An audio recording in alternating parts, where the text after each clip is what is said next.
Bienvenidas y bienvenidos a la tercera clase del módulo de comercialización del Diplomado de Bioeconomía. En esta sección hablaremos de cómo el comercio internacional y las habilidades de negociación pueden ser herramientas claves para la comercialización de productos. Empecemos. Nuestro objetivo es triple. Vamos a comprender los fundamentos del comercio internacional, vamos a conocer los requisitos legales para importar o exportar y vamos a desarrollar estrategias de negociación intercultural especialmente aplicables a productos sostenibles o con identidad territorial. Pero partamos de identificar la diferencia entre comercio internacional y comercio exterior. Cuando hablamos de comercio internacional, este concepto es muy amplio y se refiere al conjunto de transacciones económicas que se realizan entre todos los países del mundo. Incluye importaciones, exportaciones, servicios, inversiones, la propiedad intelectual, los tratados, las normas. Cuando hablamos de comercio internacional, hablamos del sistema global de intercambio entre Ecuador, China, Estados Unidos, la Unión Europea, etc. Entonces, incluye las reglas de la Organización Mundial de Comercio, incluye todos los diferentes tratados o alianzas comerciales que se han generado. Entonces, es algo global. Mientras que cuando hablamos de comercio exterior, es un subconjunto del comercio internacional y se refiere específicamente al intercambio de bienes y servicios de un solo país con el resto del mundo. Un ejemplo puede ser cuando Ecuador exporta cacao a Alemania o importa maquinaria de China.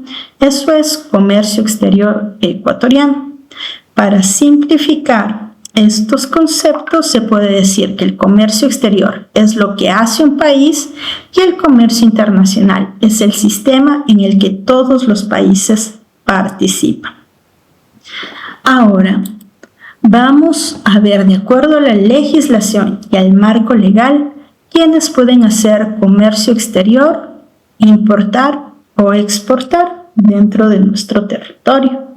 Para ello es importante destacar que cualquier ciudadano, sea ella persona natural o jurídica, que no tenga impedimento jurídico o penal y que efectúe o vaya a efectuar actividades comerciales o que involucren el ingreso de bienes extranjeros o la salida de mercancías nacionales, puede realizar importaciones o exportaciones bajo la modalidad escogida, previo al cumplimiento de las disposiciones legales establecidas para esta actividad, dando así el consentimiento de su sujeción a la potestad aduanera. Es decir, que todos los ecuatorianos que no tengamos ningún tipo de impedimento, podemos generar o podemos realizar comercio exterior. Vamos ahora a ver cuáles son estos organismos que regulan tanto en el comercio internacional como el comercio exterior. Entonces, dentro de los principales organismos que están regulando la participación del comercio internacional, tenemos a la Organización Mundial de Comercio, la Organización Mundial de Aduana, la Cámara de Comercio Internacional, la Comisión de las Naciones Unidas para el Derecho Mercantil, la Comunidad Andina de Naciones, la Asociación Latinoamericana de Integración, el Mercado Común del Sur, la Unión Europea, la Alianza del Pacífico, el Acuerdo Europeo de Libre Comercio, entre otros organismos, pero ellos son los más representativos. Y dentro de los organismos que regulan el comercio exterior del Ecuador, tenemos al Ministerio de Producción, Comercio Exterior, Inversiones y Pesca, el COMEX, que es el Comité de Comercio Exterior, la SENAE, que es el Servicio Nacional de Aduana del Ecuador, el SRI, el Servicio de Rentas Internas, el Ministerio de Agricultura y Ganadería, la Agencia Ecuatoriana de Aseguramiento de la Calidad del Agro, el Ministerio de Salud Pública, la Agencia de Regulación y Control Sanitario, el MATE de igual manera, el INEC, el SAE, entre otros organismos, dependiendo del tipo de bioproducto que pretendo exportar o comercializar. Una vez que tenemos claro quiénes son los organismos que pueden estar regulando mi actividad de importación o especialmente de exportación dentro del país, es necesario que nosotros tengamos claro cuáles son esos territorios y zonas aduaneras. Entonces, estos territorios o zonas aduaneras no son más que áreas delimitadas y controladas por la autoridad aduanera, y donde se realizan principalmente operaciones relacionadas con entrada y salida de mercancías del país. Estas zonas se clasifican en zonas aduaneras primarias y zonas aduaneras secundarias. Y dentro de las zonas aduaneras primarias pueden ser los puertos, los aeropuertos, los pasos fronterizos o incluso depósitos autorizados, donde la mercancía está llegando por primera vez al país en el caso de las importaciones o sale hacia el exterior en el caso de las exportaciones y está bajo control directo de la aduana. No puede ser movida sin autorización aduanera, y aquí es donde se realizan los procesos como la revisión, el aforo, la inspección, el almacenamiento temporal y principalmente el despacho aduanero. Dentro de las zonas primarias nosotros tenemos, como lo mencionamos, los aeropuertos como el de Quito, Guayaquil, Cuenca, Latacunga, los puertos como el de Esmeraldas, el de Manta, el de Guayaquil, el de Pozorja, en Machala también el Puerto Bolívar, y las zonas fronterizas de igual manera. Entonces aquí en este mapa nosotros podemos ver todas aquellas zonas aduaneras primarias y las zonas aduaneras secundarias. Es todo el área fuera de las zonas primarias que está bajo vigilancia aduanera de forma indirecta, donde se puede almacenar o se puede procesar mercancías después de nacionalizarla o antes de exportarla. Aquí pueden operar empresas con regímenes aduaneros especiales. Se puede generar, por ejemplo, zonas francas, pueden haber centros logísticos, depósitos aduaneros, y también se pueden realizar actividades de transformación, de ensamblaje o de consolidación bajo ciertas condiciones específicas. Entonces, esta zona secundaria sería el resto del territorio nacional. Vamos a hablar ahora sobre el SENAE. Entonces, el SENAE, que es el ente regulador prácticamente, es el conjunto de derechos y atribuciones que las normas supranacionales, la ley y el reglamento otorga de manera privativa ¿a quién? Al Servicio Nacional de Aduanas del Ecuador, SENAE, para el cumplimiento de sus obligaciones y fines. Es una persona jurídica de derecho público. Su duración es indefinida, tiene autonomía técnica, administrativa, financiera, presupuestaria, está domiciliaria, su domicilio es en Guayaquil, tiene competencia en todo el país, tiene un director general, el mismo que cumple las funciones de representante legal y es quien nombra a los directores distritales. Y existen procesos dentro de el comercio exterior que pueden direccionarse o que son netamente o exclusivos del director general, a quien va dirigida ciertas solicitudes, pero también existen procedimientos que pueden ser ejecutados por los directores distritales. Por eso es necesario conocer todo el marco legal que le rige o que rige los procesos de importación o exportación de los productos y quién debe generarlo o realizarlo, o cuál es el proceso adecuado. Vamos a conocer ahora un poquito de este proceso a través de los ámbitos del comercio exterior, y aquí tenemos este diagrama. Como podemos ver, estamos tomando como eje central el bioproducto para entender adecuadamente el proceso de comercio exterior. Entonces, tenemos a mi bioproducto y en función de este bioproducto es indispensable partir del marco legal de la normativa aduanera que le rige. Y esta normativa va a ser de dos tipos: normativa nacional, como el COPSI, Código Orgánico de la Producción, Comercio e Inversiones, que lo tenemos como lectura complementaria, y el reglamento al título de la facilitación aduanera para el comercio del libro quinto del COPSI. Entonces tenemos el código orgánico y tenemos los reglamentos, tenemos también resoluciones, entre otros componentes. Entonces es necesario identificar, o partiendo de estos dos normativas nacionales principales, determinar cuáles son las resoluciones, cuáles son los decretos que han surgido en base a mi producto a exportar y tener claro qué nos dicen. Una vez que tenemos claro cuál es la normativa nacional, el otro tipo de normativa a revisar es la supranacional, que es de cumplimiento obligatorio. Aquí están los acuerdos comerciales, las decisiones y las resoluciones de los bloques regionales, como el Mercosur, el CAN, la Alianza del Pacífico. Y es fundamental tomar en cuenta ambos niveles normativos, tanto nacional y supranacional, para poder garantizar una correcta gestión del comercio exterior. Cuando tengo claro la normativa nacional y supranacional, paso al segundo componente, que son los aranceles. Cuando hablamos de aranceles, tiene dos acepciones principales. La primera, como impuesto que se cobra al ingresar un bien, es decir, al importarlo, o en algunos casos el impuesto que se cobra al enviar un bien o un bioproducto a otro país, en este caso exportarlo. Entonces, el arancel visto como un impuesto o como un gravamen.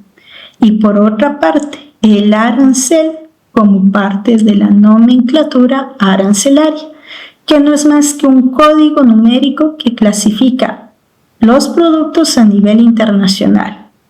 Entonces, la leche en polvo, por ejemplo, la leche en polvo yo no la exporto con este nombre, leche en polvo, sino bajo esta nomenclatura arancelaria, que es, como lo dijimos, un código numérico.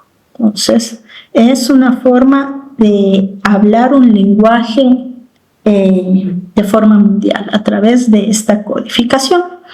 Y a través de la nomenclatura arancelaria, a través de esta codificación, yo tengo claro o puedo identificar más fácilmente qué impuesto se aplica, qué documento se requiere, si quizás este producto tiene ciertas restricciones o prohibiciones en algún mercado, qué beneficios arancelarios puedo obtener de acuerdo a los acuerdos comerciales que tienen cada uno de los territorios o con los que tenemos acuerdos comerciales. Y, por ejemplo, si deseamos exportar productos lácteos, vamos a tener que clasificarlos de acuerdo a su partida arancelaria correspondiente. Y como lo mencionamos anteriormente, esto nos va a permitir conocer además la tarifa ad valorem, que es el porcentaje del valor que se cobra como impuesto. Si el producto requiere alguna documentación de igual manera de control previo, como permisos, licencias sanitarias o certificaciones, también es una información que la podemos obtener fácilmente con esta codificación.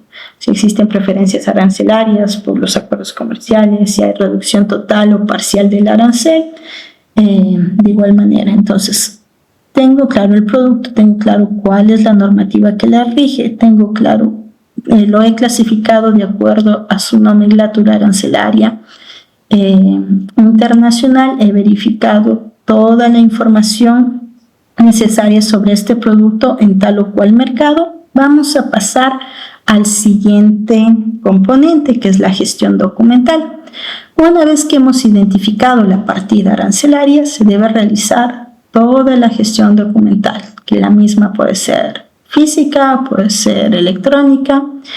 Y vamos a poner como ejemplo que un producto de consumo humano requiere certificación sanitaria que debe ser validada por las autoridades competentes. Por ejemplo, en nuestro país, ¿quiénes son, de acuerdo al tipo de producto, quiénes pueden ser esas autoridades competentes que generan la validación? El ARSA, la localidad, el Ministerio de Salud Pública. De igual manera, tengo la partida arancelaria y mi partida arancelaria tiene justamente un cobro de aranceles cero por un tratado de libre comercio. Una de la documentación, de la gestión documental que se debe generar o realizar es la declaración juramentada de origen. Con esta declaración juramentada de origen, yo puedo gestionar en el país de destino el certificado de origen y así poder acceder a los beneficios arancelarios en destino. Como en el caso del TLC con China, que algunos de nuestros productos pueden ingresar a este mercado con tarifa cero. Pero ¿cómo en China se verifica si este producto, que en su territorio nacional cobra, por ejemplo, una tarifa arancelaria del 20%, cómo yo puedo acceder a este beneficio? Entonces, a través de mi declaración juramentada de origen, que es el documento que se emite desde Ecuador, y en China se obtiene o se genera la certificación de origen, y con esto, en el momento que se está desaduanizando el producto, paga o accede a estos beneficios en base al Tratado de Libre Comercio. Las facturas que se requieran, los documentos de transporte, las pólizas de seguro.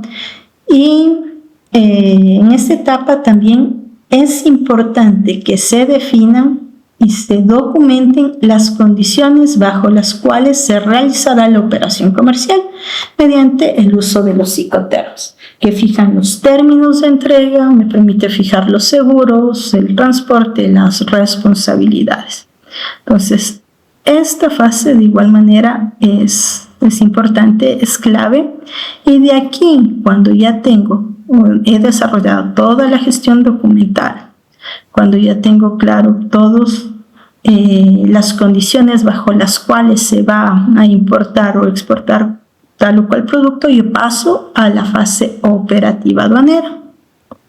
Entonces, en esta fase vamos a tener los procesos logísticos claves, como por ejemplo el transporte internacional, el almacenamiento de mercancías, el despacho aduanero y demás. Entonces, todo esto se va a gestionar a través de ¿qué? En nuestro país, el sistema Ecuapaz, que opera como una ventanilla única ecuatoriana. Y en este sistema yo puedo no solo conocer en tiempo real el estado de mi carga, sino también yo puedo aquí controlar el cumplimiento normativo, puedo identificar la documentación que está pendiente, puedo de igual manera asegurarme que la exportación o la importación cumpla con todos los requisitos. Entonces, el Ecuapaz interviene aquí desde la gestión documental hasta la fase operativa. Dentro de la gestión documental me estipula cuáles los documentos requeridos o que requiero para hacer tal o cual proceso de importación o exportación, y de igual me permite tener una visualización del estado en el que va mi proceso. Y una vez que he pasado de la parte operativa, lo que viene es el seguimiento aduanero y la logística.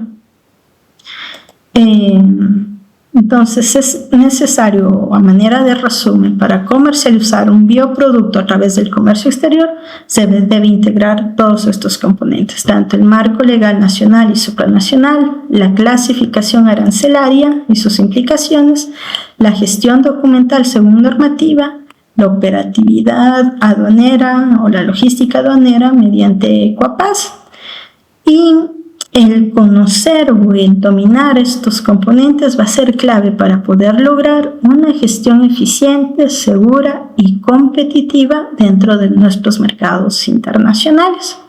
Entonces, a través de este pequeño diagrama, nosotros hemos podido conocer cuál es el proceso a seguir dentro del ámbito del comercio exterior en el territorio nacional.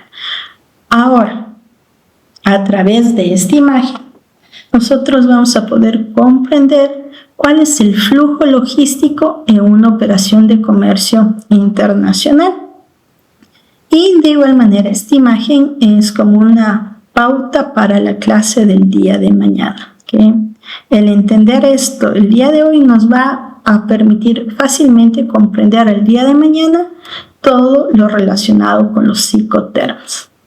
Entonces, aquí nosotros podemos ver todas las etapas logísticas y las responsabilidades involucradas en una operación de comercio exterior, desde que el producto sale del país de origen hasta que llega al país de destino. Entonces, estamos viendo o visualizando 3 bloques.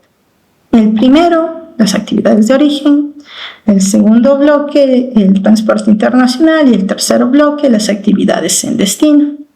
Dentro de las actividades de origen, aquí van a estar todas las tareas que se realizan antes de que la mercancía salga del país exportador e involucra al seller o vendedor y que es prácticamente el productor, el proveedor, el que está ofreciendo el producto al comprador. El pre-carriage, que es el transporte interno, que me permite llevar la mercancía desde el lugar de producción, como la finca o la fábrica, hasta el puerto o aeropuerto de salida. Tenemos como siguiente elemento el terminal, que es el centro logístico o puerto donde se agrupa, donde se embala, donde se consolida la carga. Y tenemos la aduana de salida, también conocida como custom, que es la zona o el área donde se hace la revisión, se genera la autorización legal para poder exportar la mercancía por parte de la aduana local. Una vez que se ha cumplido con este proceso, sin ningún tipo de inconveniente, la carga pasa al transporte internacional. Aquí, en este trayecto, se realiza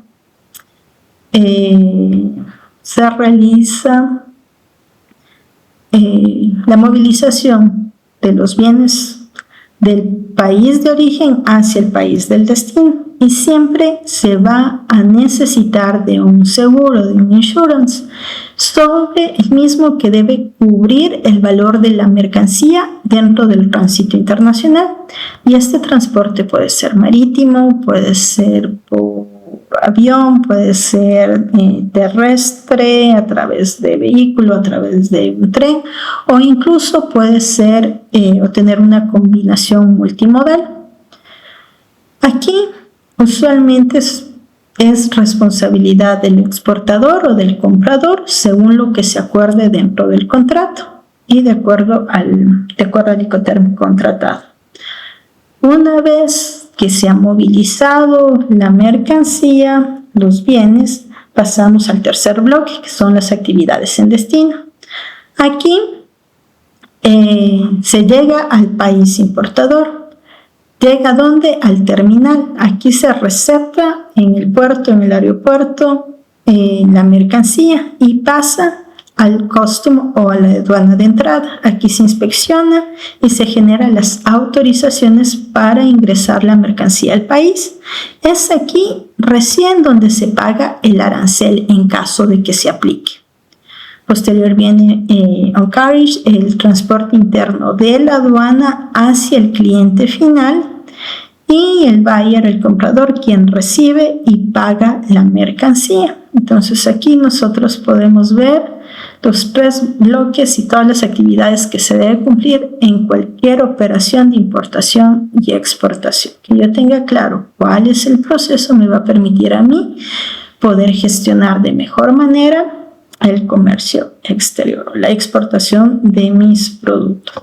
¿Por qué es importante este flujo? No solo porque me permite gestionar, sino también me va a facilitar definir las responsabilidades logísticas y los costos tanto entre comprador como vendedor.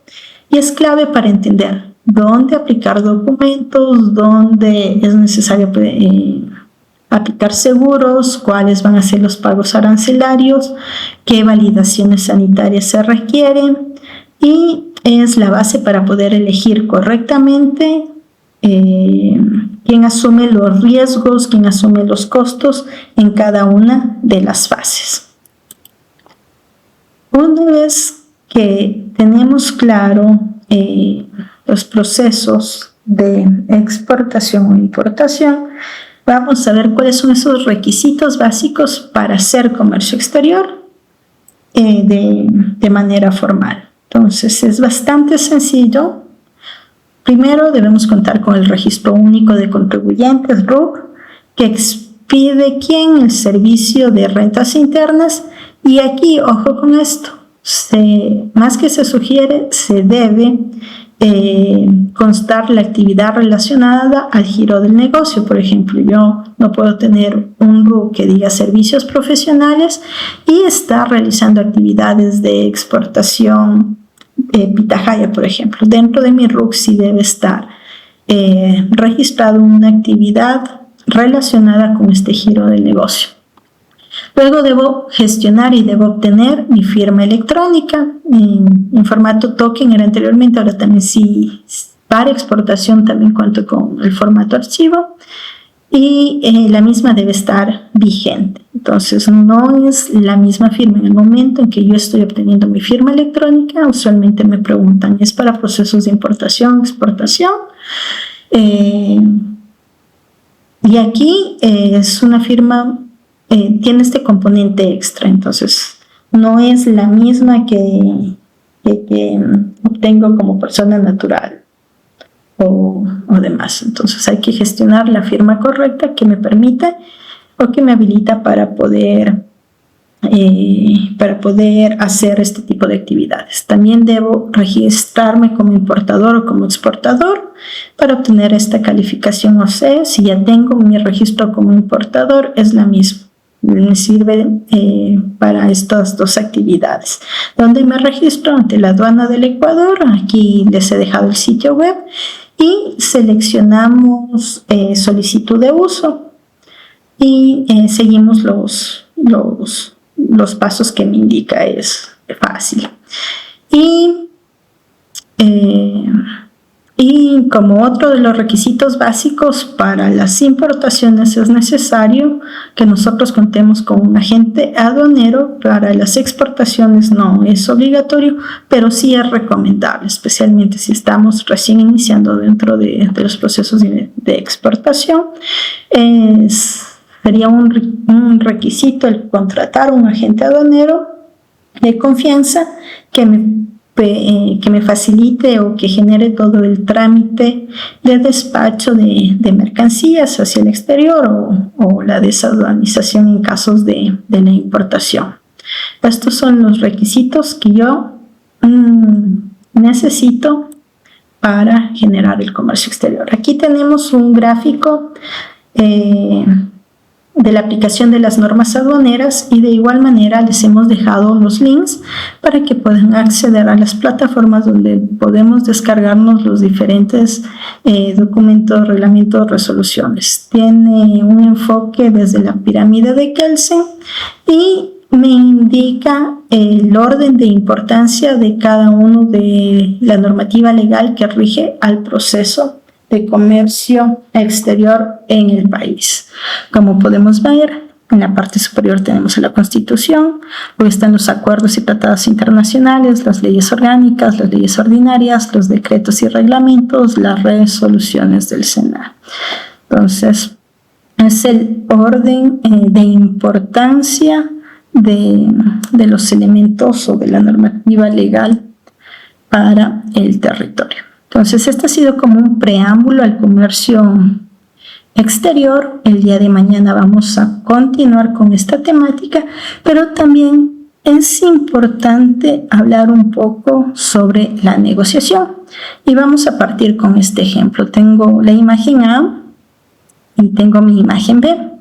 Entonces, vamos a imaginarnos que nosotros estamos importando o estamos exportando este producto. La imagen A es como lo presento, como vi el producto, y la imagen B es como he enviado o cómo me llegó el producto.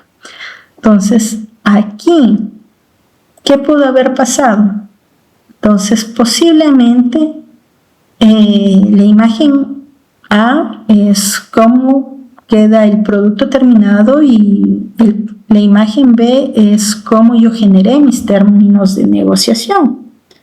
Entonces, posiblemente dentro de mis términos de negociación Por ahí quizás era el oso de peluche sin relleno y sin vestimenta. El relleno y vestimenta requiere un pago extra. Hagamos de cuenta algunos productos que posiblemente hemos adquirido en Temu. ¿Qué pasa? Nos imaginamos un producto, pero posiblemente por no leer bien nos ha llegado un producto con características totalmente diferentes a las que yo me imaginaba. Entonces es necesario negociar adecuadamente los términos en cualquier operación de comercio exterior, siendo este un paso crucial para evitar riesgos, para evitar malentendidos, para evitar pérdidas económicas. En este proceso no basta con fijar el precio o elegir el comprador, es necesario definir con claridad todas las condiciones, tanto del producto como las condiciones logísticas, legales, documentales y financieras que rodeen a esta transacción internacional.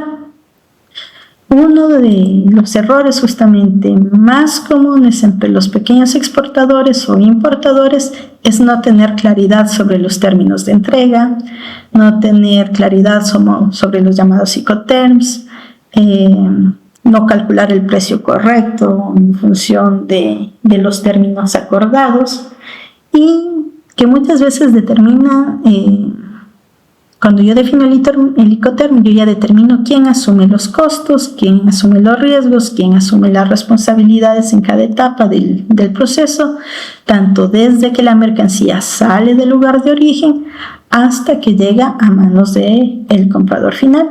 Entonces, muchas veces un mal uso de los términos puede generar costos que no están previstos, puede generar demoras o incluso puede generar la pérdida de la mercancía. Yo no leí bien los términos, no revisé bien la normativa legal y resulta que tal producto tiene ciertas condiciones que no le permiten el ingreso dentro de mi territorio. Entonces, ¿quién asume esa pérdida? Depende cómo esté generada la negociación. Entonces, una buena negociación en comercio exterior no solo es conseguir el mejor precio, sino también tener todo claro, desde el origen hasta el destino, lo que vendo, cómo lo vendo y bajo qué reglas vamos a jugar. Y sobre todo, conocer en detalle el producto que se va a negociar, su clasificación arancelaria, los requisitos sanitarios, si necesita permisos previos, si está sujeto a restricciones, los beneficios por acuerdos comerciales. El no tener esta información puede ocasionar retenciones aduaneras, puede generar multas, puede generar imposibilidad de nacionalizar o exportar a los productos. Tenemos aquí a muchos ecuatorianos que están exportando productos ligados a la bioeconomía, por ejemplo, pitahaya, cuyos contenedores han sido quemados y tienen que asumir el costo. No solamente pierden el producto, pierden esta venta, sino también tienen que asumir los costos en el país de la destrucción del producto por no cumplir las restricciones o no cumplir a cabalidad los parámetros para que este producto pueda ingresar al país. Y por eso es necesario que nosotros tengamos claro cuáles son los parámetros de negociación y cuáles son los parámetros legales o las prohibiciones de tal o cual producto, cuáles son los parámetros de cadmio que debe cumplir, cuáles son los parámetros de ciertos componentes y demás. Entonces, aquí como elemento principal, pero ojo con esto, ahora vamos a partir de otro tema relacionado con la negociación. La negociación internacional no solo depende del producto, sino también de saber leer a la otra cultura y hablar su mismo idioma, tanto comercial como culturalmente. Entonces, dentro de los términos de negociación tenemos estos aspectos claves ligados al producto, procesos y demás, y también tenemos los elementos de negociación relacionados con procesos culturales. Entonces vamos a ver un poco de estrategias de negociación en estos contextos interculturales. Vamos a abordar la importancia de la negociación dentro de este entorno globalizado. Vamos a ver las diferencias culturales como factores claves para el éxito de las negociaciones y vamos también a analizar un poco sobre la inteligencia cultural y la adaptabilidad como herramientas esenciales. Y vamos a partir de esta pregunta. ¿Cuál es la importancia de las competencias interculturales en las negociaciones? Entonces vamos a abarcar desde la concepción de las dimensiones culturales de Hofstede y como lo mencionamos ya previamente, negociar no es solo hablar del precio, sino también entender cómo influye la cultura en la manera de tomar decisiones, cómo influye estos aspectos culturales en la forma de cómo nos comunicamos o en la forma incluso de cómo resolvemos los conflictos. Dentro de lo que Hofstede propone, acorde a sus dimensiones culturales, nos ayuda a entender las diferencias como por ejemplo la distancia de poder, o dentro de esta teoría de distancia del poder menciona o propone que las culturas de alta distancia de poder, las decisiones son centralizadas, mientras que en aquellas culturas de baja distancia de poder, la toma de decisiones es más bien participativa. Aquí podemos hablar de culturas, por ejemplo, jerárquicas, las decisiones las toma el jefe, mientras que en ciertas culturas igualitarias, las decisiones se discuten en grupo.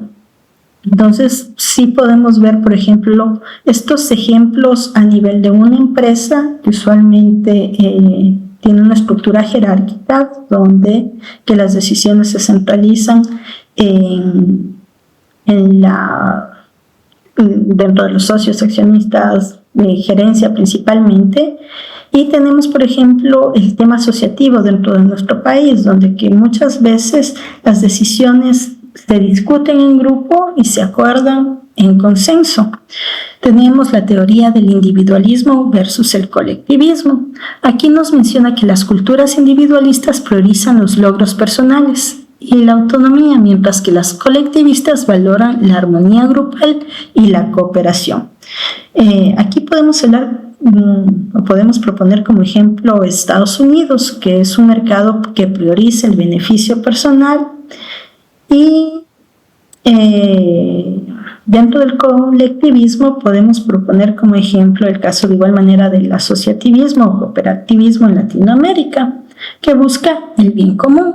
La teoría de la masculinidad versus la feminidad, que es la cultura, o prácticamente define como la cultura se orienta a la competencia versus a la cooperación, y tenemos culturas que son más competitivas que otras que son un poco más colaborativas. La teoría de evitación de la incertidumbre, culturas con alto o baja tolerancia al riesgo. Aquí, por ejemplo, hay culturas que necesitan todo por escrito. Es el caso de la Unión Europea, por ejemplo, Portugal. Mientras que otros son un poco más flexibles, como el caso de Singapur. Tenemos la teoría de la orientación a largo versus a corto plazo. Entonces aquí nos dice que hay estrategias que se centran en relaciones duraderas versus resultados inmediatos. Algunos buscan resultados rápidos, otras buscan, por ejemplo, relaciones más duraderas. Por ejemplo, dentro de los procesos de exportación que estamos teniendo a nivel territorial, mercados como Alemania, Italia, buscan estas relaciones a largo plazo, que sean duraderas, mientras que Colombia, por ejemplo, es un mercado que busca resultado rápido, requiere tal producto para ahora, se hace la negociación puntual, pero no es un mercado que busca esta relación a largo plazo. Si me conviene, podemos continuar haciendo negocios, pero no es su fin o su objetivo. Dentro de los estilos de comunicación, nosotros podemos encontrar culturas con alto contexto, donde tenemos predominio de la comunicación implícita y gestual, y culturas de bajo contexto, que hacen uso de mensajes claros y directos. Aquí es importante comprender estos estilos para poder evitar malentendidos. Las malas interpretaciones pueden afectar las negociaciones, la dinámica del equipo y la colaboración general. Y tenemos también estas distancias de poder y el papel que juega dentro de la dinámica de la negociación. Puede haber una distancia de poder alta o una distancia de poder baja. Dentro de las distancias de poder alta, los acuerdos pueden reflejar las preferencias de quienes tienen mayor autoridad, mientras que en las distancias de poder baja, las negociaciones se dan como resultado o como resultados que reflejan una consideración más equilibrada de las necesidades e intereses de todas las partes, lo que fomenta una mayor satisfacción mutua y de colaboración. Aquí, dentro de las estructuras, ya lo mencionamos previamente, tenemos estas sociedades jerárquicas o las sociedades igualitarias, y vamos a poner un ejemplo para poder ver cómo aplicamos estas conceptualizaciones. Entonces, vamos a imaginarnos una asociación en la Amazonía que quiere exportar aceites esenciales, una empresa en Alemania. Entonces, debemos nosotros partir de tener claro cuáles son estas características culturales que le rige a este mercado. Entonces, Alemania culturalmente es una sociedad de bajo contexto, y al ser una sociedad de bajo contexto, ¿qué es lo que busca? Posiblemente busca una comunicación directa y clara, quiere contratos detallados, quiere fechas y cantidades bien definidas. Y si la asociación responde con mensajes vagos, no es clara sobre tiempos, no es clara sobre los documentos formales, ¿qué va a pasar con este proceso de negociación? Puede fracasar. Entonces, para este tipo de mercado es necesario adaptar una estrategia de tal manera que se use una documentación clara, que se designe un vocero con un manejo técnico y comercial, que se responda con transparencia y con argumentos a los diferentes preguntas que tenga mi empresa con la que esté negociando. Entonces, si yo tengo estos parámetros claros, es muy probable que aumente las posibilidades de éxito dentro de mi negociación. Entonces, no simplemente debemos tener un buen producto, un producto de calidad. También tenemos que analizar al mercado al cual me voy a dirigir, y tenemos que analizarlo desde diferentes enfoques, desde cuáles son sus necesidades hasta cuáles son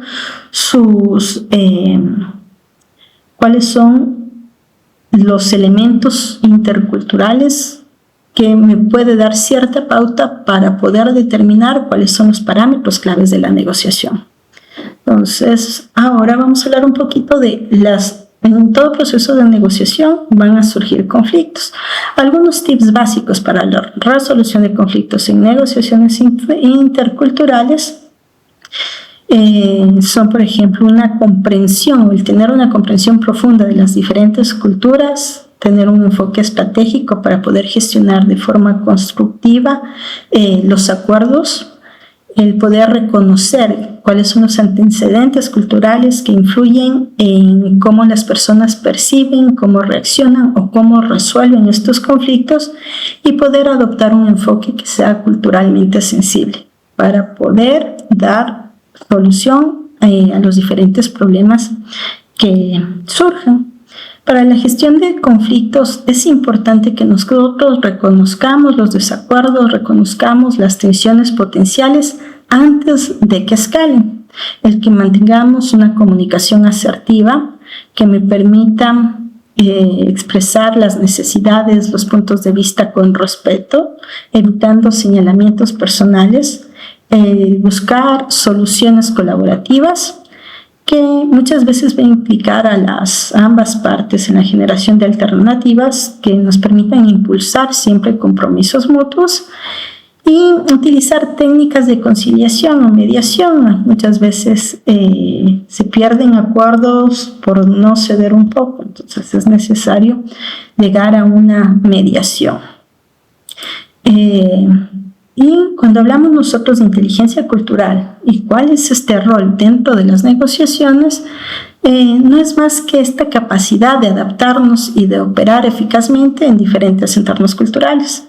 Un negociador con alta inteligencia cultural puede interpretar señales no verbales, puede entender normas culturales y esto le va a permitir ajustar su estrategia según cómo se vaya prestando tal o cual situación. Para poder adaptarnos a esta estrategia de negociación es necesario que seamos flexibles, que nos manejemos en base al respeto por las jerarquías cuando sea necesario, que nos adaptemos a los estilos de toma de decisiones, que generemos una construcción de confianza antes de cerrar los diferentes acuerdos y dentro de las técnicas de negociación básicas, reunir información, lo más importante, ¿sobre qué? Sobre el producto, sobre el mercado, sobre el perfil del comprador, sobre el socio estratégico. Entonces, mientras más información yo tenga, va a ser mucho más fácil para mí poder aplicar una estrategia que se oriente a poder cubrir las necesidades de mi cliente. Va a ser mucho más fácil para mí poder cerrar un negocio si yo le facilito a mi cliente el poder minimizar sus preocupaciones, por ejemplo, el poder darle solución a las problemáticas que él pueda tener. Y para dar soluciones estratégicas es necesario que yo tenga la mayor cantidad de información posible. La escucha activa, la empatía y la claridad en la exposición de la propuesta, siempre reforzando estas relaciones de confianza. El enfatizar los beneficios compartidos que promueven relaciones de largo plazo y que evitan estas confrontaciones innecesarias, y el poder manejar objeciones, el poder explorar alternativas y poder recurrir al llamado a la acción en aquellos momentos oportunos. Entonces, el CTA o el llamado a la acción es una forma de direccionar a mi cliente hacia lo que queremos que haga. Queremos que firme, queremos que pruebe el producto, queremos que nos acepte una muestra. Este llamado a la acción debe ser muy claro. Aquí tenemos la bibliografía que hemos utilizado el día de hoy y también les quedan 2 lecturas que no son obligatorias, son complementarias para su revisión. Nos vemos el día de mañana con una nueva temática. Tengan todos ustedes una buena semana.